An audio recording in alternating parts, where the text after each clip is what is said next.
क'क्राझार जिल्ला परबसरा मुखुमानि सिङाव थानाय दलंजरा श्री श्री योग शिव सनातन मन्दिराव 10 आरो 12 फेब्रुवारि खालि साननैनि हाबाफारिजों खुंफुंनाय खुंगा 22थि मागो पूर्णिमा फोरबो फालिनाया दिनै जोबलांबाय। मख'नो गोनांदि साननैनि मेहेरगोनां हाबाफारिनि गेजेरजों बे मागो पूर्णिमानि लोब्बायै बायदि बायदि हाबाफारि जेरै कीर्तन जैग बायदि हाबाफारि लानानै फालिनाय जादों। बे हाबाफारियावनो गुबुन गुबुन ओनसोलनि इसोर सिबियारि सुबुंफोरनि बाहागो लानायजों 22थि मागो पूर्णिमा फोरबो फालिनाया मेहेरगोनाङै खुंफुंजायो। दिनैनि जोबथा साननि गेवलां मेलाव आलासि महरै बिटिआरनि एमसिएलए माधव छेत्रीजों लोगोसे परबसरा जिल्ला इउपिपिएल राजखान्थि हान्जानि आफादगिरि प्रसेन कुमार ब्रह्म बिथांमोनहा नुजाथियो। আজি আমাৰ পৰ্বতঝৰা এৰিয়াৰ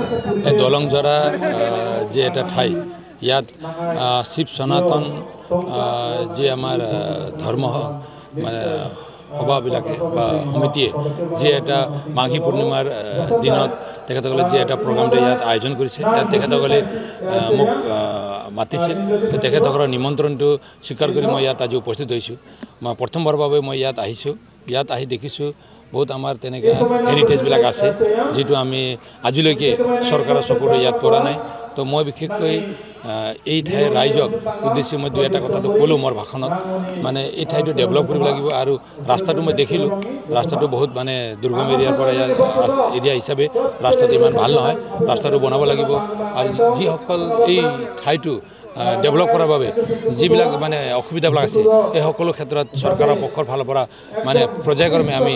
কামটো কৰি দি যাম। ইয়াত টয়লেটৰ পৰা আৰম্ভ কৰি মন্দিৰ নিৰ্মাণৰ পৰা আৰম্ভ কৰি বা খোৱা পানীৰ পৰা যি ব্যৱস্থাটো ইয়াত কৰিব লগা আছে এইবিলাক কামটো আমি মানে ষ্টেপ বাই ষ্টেপ এটা কাম কৰাৰ পিছত আনটো কামটো আমি ইয়াত কৰি যাম। বিটিআৰ চিফ মহোদয়ৰ লগত মোৰ কথাটো হৈ গৈছে, তেখেতে ইয়াত আমি সহায় কৰিম বুলি তেখেতে জনাইছে আৰু মই ভাবোঁ মানে অতি সোনকালে ইয়াত বহুত মানে চৰকাৰী যিবিলাক অনুদানবিলাক ইয়াত আমি দিব পাৰিম। দেখা গৈছে যে আচলতে ইয়াতে এটা ৱাটাৰফল আছে, ইয়াত চুইমিং কৰাৰ কাৰণে বাহিৰৰ পৰা বেংগলৰ পৰা মানুহ আহে। এই ক্ষেত্ৰত আপোনালোকৰ টুৰিজিম ডিপাৰ্টমেণ্টৰ ফালে কিবা স্কিম বা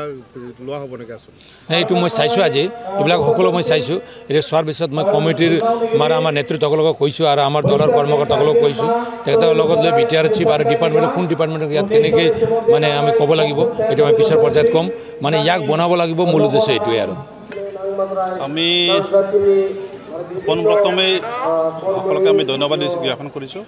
যে ২৭তম মাঘী পূৰ্ণিমা বছৰকীয়া মানে অধিৱেশন এইখন আমাৰ মেৰু মন্দিৰ দলংজৰা মন্দিৰটো অৱস্থিত আজি। আমি এই মাঘী পূৰ্ণিমা যিখন অধিৱেশনৰ দ্বাৰা এই কেৱল অধিৱেশনখিনি নহয়, বছৰকে আমাৰ এইটো বক্তৃতা সন্মিলন হয়। ইয়াত যোৱাকালিৰ পৰা দুদিনৰ পৰা এদিন আগৰ পৰা আমি প্ৰায় কীৰ্তন ধৰ্মতত্ত্ব তেনেকৈ গুৰুবিলাকৰ আমি সুন্দৰ এৰিটো ধৰ্ম জ্ঞান আমি ল'লোঁ আৰু আজি ৰাতিপুৱাৰ পৰা আমি যজ্ঞ হোমযজ্ঞ পূজা পাতল কৰি আজি এতিয়ালৈ মুকলি সভা আমি চলি আছে। মুকলি সভাত আজি আমাৰ বৰ্তমান বিটিআৰৰ এমচিএলএ মাননীয় শ্ৰীযুত মাধৱ ছত্ৰী ডাঙৰীয়া তেখেত উপস্থিত হৈ আমাৰ মাজত ইতিমধ্যে উপস্থিত হৈ গৈছে আৰু আমি এইখিনি ধন্যবাদ দিব বিচাৰিছোঁ যে তেখেত আহি আমাৰ মাজত আমাৰ যি অভাৱ আৰু আকাংক্ষা আমি যিখিনি আমি উন্নতি হ'ব পৰা নাই, তেখেত আহি আমাৰ মাজত উপস্থিত হৈ কিছুমান বস্তু আমাক ঘোষণা কৰি গ'ল যে আমাৰ ইয়াত কিছুমান ৰাজহুৱা এটা টয়লেট লাগে, টয়লেটৰ কাৰণে ব্যৱস্থা তেখেত কৰিব বুলি ঘোষণা কৰি গৈছে আৰু তেখেত অতি শীঘ্ৰে এই আমাৰ যি মন্দিৰখিনি অহা ৰাস্তা এই ৰাস্তাখিনি এতিয়ালৈকে কাঁচা ৰাস্তা বহুত বেয়া, অহা যোৱা বহুত অসুবিধা হয়। গতিকে তেখেত চিফ ছাৰক প্ৰমোদ বৰা ছাৰক লগে লগে ফোন কৰি তেখেত এটা এই বাজেটত